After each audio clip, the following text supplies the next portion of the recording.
Conflict is inevitable. It's a fact of life. We all have to deal with it. And yet, most people are afraid of it. But you don't have to be. In this track, you'll learn about your habitual reactions to conflict and how to develop more productive responses. You'll learn new ways of thinking about conflict, why it so easily escalates out of your control, and how to put yourself in the driving seat and back in control.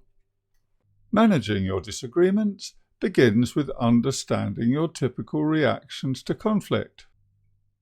There's an activity to help you with this included with this track. Since no single way of acting can be right for every situation, mastering different responses will give you more choices when engaging in a dispute or a conflict with another person. Understanding and mastering your reactions gives you greater control. We have 5 automatic styles of responding to conflict. Each has its place, but none is right in every case. One of the problems we have when we're in conflict is that it tends to make us inflexible. Conflict management requires the ability to look at a situation and choose the most effective conflict style to settle the conflict. Developing a range of responses can help you be more flexible and adaptable in the way you approach disagreement. Most people react instinctively to conflict with one or occasionally 2 of these basic conflict styles. As you begin to understand your typical response to conflict, you'll be able to consider using other approaches which might be more appropriate. For example, if your typical response when you're in a disagreement is to try and win the argument, to impose your view on the other person, to insist or shout, this won't get you what you want in many situations. The things that we tend to refer to as conflict are not conflict at all. They're attempts to solve a problem caused by the disagreement. So they are behaviours caused by conflict, but not the conflict itself. This confusion is why, generally, we're so bad at settling our differences. Because we focus on the behaviour, not the underlying problem, it's very hard to have a constructive conversation about how to settle a disagreement. An argument will quickly develop a life of its own and causes problems between the people which are separate from the original problem that caused the argument. So don't confuse conflict with the visible signs of disharmony. As we go through this track, it will be explained how to get past this impasse. You'll learn tactics for dealing with the drivers of conflict without being drawn into unproductive behaviours like the ones shown here. So, conflict isn't about the fight. It's more about the reasons that you are fighting. It's the mismatch between different needs or viewpoints. It signals that the relationship is in difficulty, at least while you're in a fight. So first and foremost, focus on the relationship between you. Conflict resolvers say that you should focus on the process, how you are going about it, rather than the content, that is, what you're disagreeing about. This means you start by paying attention to how you are discussing things, rather than what you are discussing. People in healthy relationships argue less. So do what you can to promote healthy and respectful interactions. You don't have to like the other person or agree with their views, but you should respect their right to hold those views and be able to act civilly towards them. Our emotions are the unseen aspect of conflict. Whatever the visible behaviour, in every conflict there are underlying emotions pushing things along. For example, uncertainty and fear are common triggers. Emotions are one aspect of what has been called the 3 dimensions of conflict. Keep these in mind any time you're involved in a disagreement. Typically, during a disagreement, people are aware of their thoughts first. Then there's the emotional reaction. This is what causes most trouble in a dispute. Emotions are hard to control, but it can be done. Even if you're having unpleasant thoughts and negative feelings towards someone you're in conflict with, you can relatively easily change your behaviour. For example, you could sit calmly and listen to really understand the other person's point of view. Or you could walk away, having first acknowledged that there's a problem and explaining that you'll come back when you are both in a better place. And by the way, don't ever say, when you've calmed down. That will just cause more trouble. Take responsibility and use yourself as the reason that you're needing time to cool off.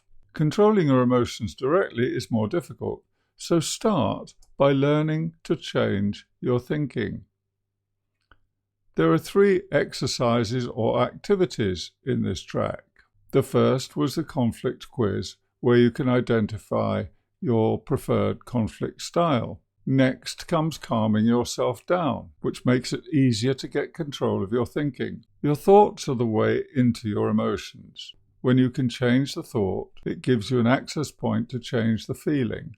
Learning to think calmly and constructively about a problem gives you greater control and allows you to calm the emotional aspect of the conflict in yourself. Building a bridge means seeing things from the other person's perspective and letting them know that you have understood them.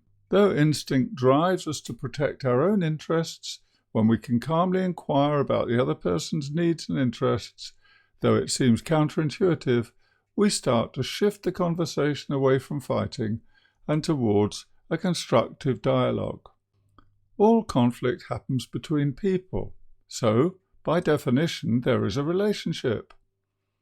As a disagreement begins to make itself felt, put your effort into how you are behaving towards each other. Positive relationships are better at resolving conflict.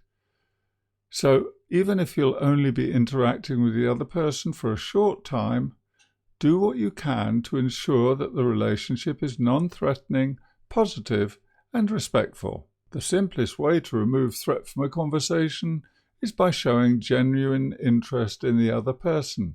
Listen attentively, ask questions.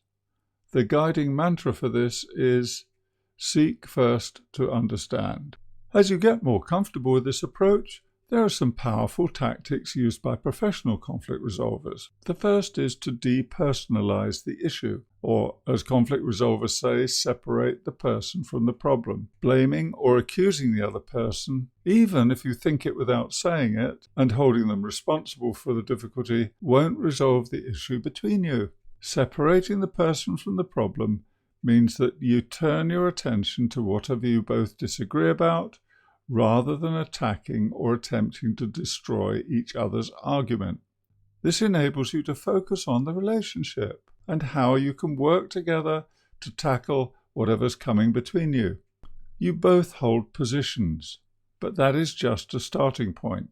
What you say you want out of the conversation, your stated aim, is your position. Move away from that as quickly as you can and seek to identify what both of your needs are. A need is what is making it necessary for you to hold a particular position. Positions don't negotiate well. To get past positions and find out more about what the needs driving the position might be about, ask questions like, and why is this important to you? What concerns you about this? How do you think we might resolve this together?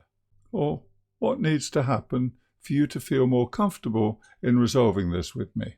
Let them know that you're doing this out of interest. It will help you if you begin your questions with what, where, how, or who, because why can so easily sound like an accusation and it tends to produce defensiveness. So I would say avoid questions with why at all costs. Professional conflict resolvers work hard to help the people in dispute establish a non-threatening relationship that is free from accusations, so that they can begin to discuss their issues and work towards a mutually agreed solution. With a little practice and goodwill, you can do the same.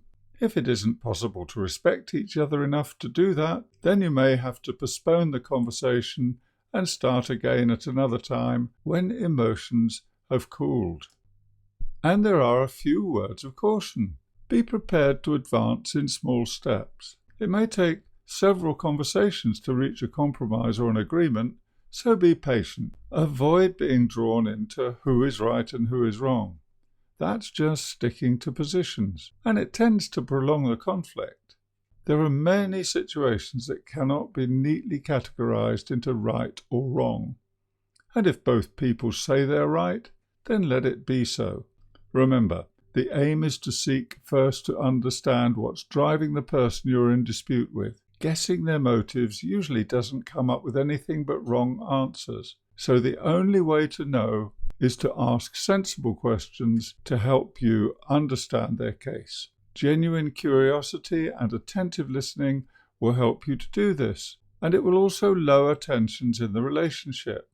When the other person knows you understand their view, perhaps they'll listen to yours. Differences are inevitable, but they shouldn't mean disagreement, and they certainly don't have to mean conflict. Listen to the other person, understand their position and the concerns behind it. Reassure them that you want to find a solution. Work together to create a viable working relationship. These techniques will take a little practice, but they're very effective when you've mastered them. As you become more able to use them, you'll notice that you become more confident and more in control in difficult conversations. In any situation where you need to cooperate with another person, it might be your life partner, a work colleague, or just someone you're having to deal with in daily life, always work to ensure a viable relationship so that you can function well together. If you're attempting to resolve a disagreement, at every stage, focus on the relationship so that you can work together and not against each other. So, over to you, and good luck.